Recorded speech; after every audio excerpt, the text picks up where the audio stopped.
కర్ణాటక లేఖపై నలుగురిలో మాట్లాడేటప్పుడు నోరు అదుపులో ఉంచుకోవాల్సిందే. ద్వేషపూరిత వ్యాఖ్యలు చేస్తే జైలుకు వెళ్లాల్సి రావచ్చు.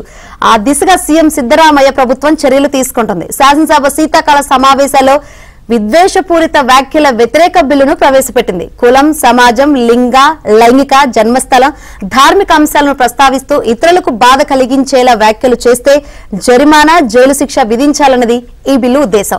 ఈ బిల్లును ఈ నెల 4న రాష్ట్ర మంత్రివర్గం ఆమోదించిన ఈ బిల్లును హోంశాఖ మంత్రి పరమేశ్వర సభలో ప్రవేశపెట్టారు. ఈ సమయంలో స్పీకర్ యూటీ ఖాదర్ ముజోవాని ఓటింగ్ కు అనుమతించగా ప్రతిపక్ష బీజేపీ సభ్యులు వ్యతిరేకిస్తూ డివిజన్ కు పట్టుబట్టారు. అయితే స్పీకర్ బిల్లును సభలో ప్రవేశపెట్టేందుకు అనుమతించారు.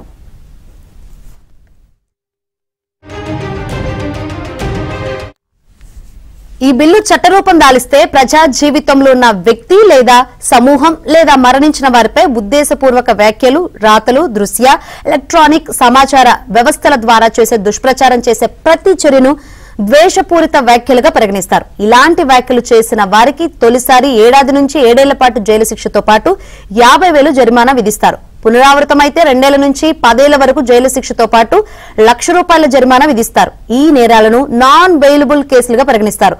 ఫస్ట్ క్లాస్ మేజిస్ట్రేట్ కోర్టులోని శిక్షలు విధించేలా బిల్లును రూపొందించి శాసనసభలో ప్రవేశపెట్టారు. పరిషత్ ముందుకు ఈ బిల్లు వచ్చే అవకాశం ఉంది.